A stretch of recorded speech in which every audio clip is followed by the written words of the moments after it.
আল্লাহ ওনাকে হাসিনার ফাঁসি দেখা পর্যন্ত ওনাকে যেন আল্লাহ বাঁচিয়ে রাখেন ইনশাআল্লাহ। সবাই দোয়া করবেন ওনার জন্য, আল্লাহ যেন দ্রুত সুস্থ করে দেন এবং আমাদের এই গণতান্ত্রিক উত্তরণের পথে ওনাদের যে লড়াই, সেই লড়াইয়ে যে গণতান্ত্রিক উত্তরণের দিকে যাচ্ছে সেটি যেন উনি নিজে দেখে যেতে পারেন, এবং যার কারণে ওনার আজকে এই পরিণতি হয়েছে। একটা ক্লিনিক্যাল একটা অপারেশনের মধ্য দিয়ে উনি গিয়েছেন, ওনাকে মেডিকেলের অত্যাচারের মধ্য দিয়ে গিয়েছেন। আমার মনে হয় আল্লাহ ওনাকে হাসিনার ফাঁসি দেখা পর্যন্ত ওনাকে যেন আল্লাহ বাঁচিয়ে রাখেন ইনশাআল্লাহ। ওনাকে সেটি দেখে যেতে আল্লাহ যেন এত ওই জিনিসটা ওনাকে দেখায়, যার কারণে ওনার আজকে এই পরিণতি হয়েছে। আপনি যদি দেখেন যে শারীরিকভাবে ওনাকে জেলের মধ্যে সঠিকভাবে চিকিৎসা নিতে দেওয়া হয়নি।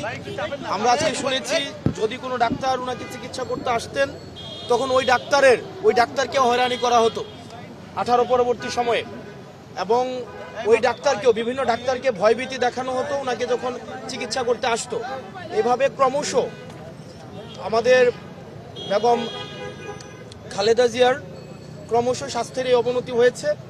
আমরা আল্লাহর কাছে দোয়া করি, সারা দেশবাসী আজকে ওনার জন্য দোয়া করছে। সারা বাংলাদেশের প্রত্যেকটা প্রান্তে প্রত্যেকটা দলের মানুষ, মতের মানুষ, ফেসিবাদ বিরোধী প্রত্যেকটা রাজনৈতিক দলের মানুষ, পৃথিবীর সবাই ওনার জন্য দোয়া করছেন।